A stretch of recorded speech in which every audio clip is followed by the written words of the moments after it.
There's no doubt recession is real.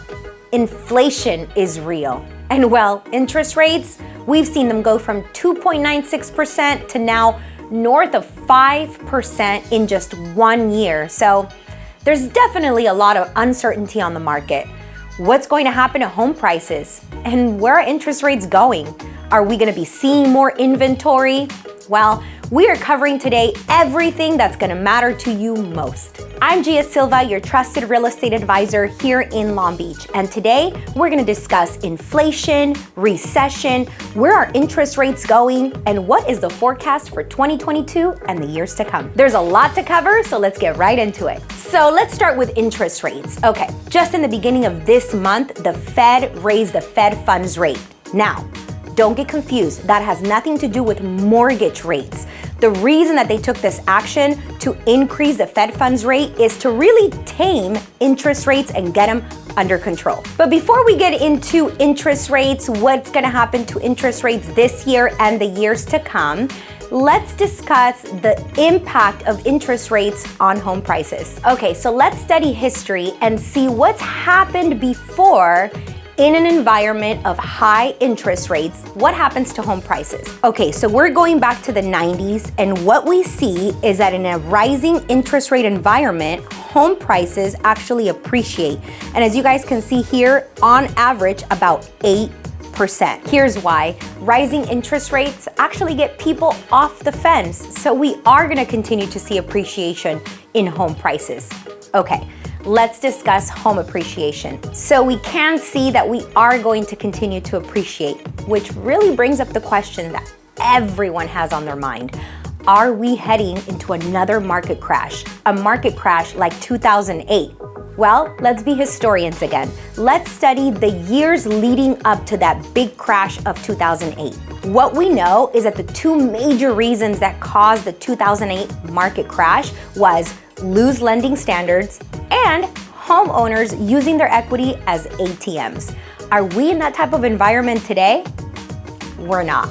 Let's take a look at this graph. This will really show us that now lending standards are much, much tighter right now, and most homeowners have about 40% equity in their property. Additionally, we can also see that product risk has decreased. What does that mean in the lending world? Okay, well, product risk, if you guys remember, back in 2008, well, years leading up to 2008, we had NINA loans, stated loans. Do you remember those? NINA, no income, no assets, stated loans. I'll tell you what I make, but I don't have to show you or prove it. Those were the kind of products that existed in those years. As you can see in this chart, we're simply just not seeing that environment today. Even more evidence that we're no longer going to see a crash like 2008 is this graph. Check this out. So this takes us back all the way to World War II.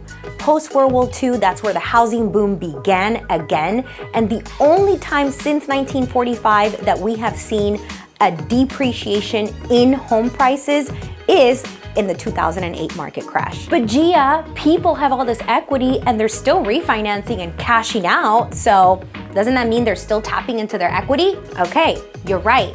However, back then, remember, they were tapping into all of their equity, leaving them absolutely nothing. Today, take a look.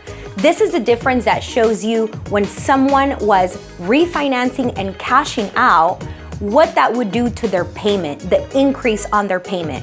If you can see the years leading up to the crash of 2008, people were doing a cash out refi and their payments were increasing up to $5,000 more than what they initially had. If you take a look at 2021 and 2022, people who are doing their cash out refis are only seeing a payment difference of about $30 to $60 more. So what's ahead? Well, we know that housing is the biggest hedge against inflation.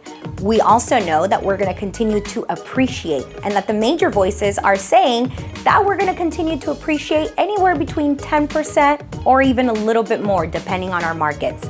What does that mean?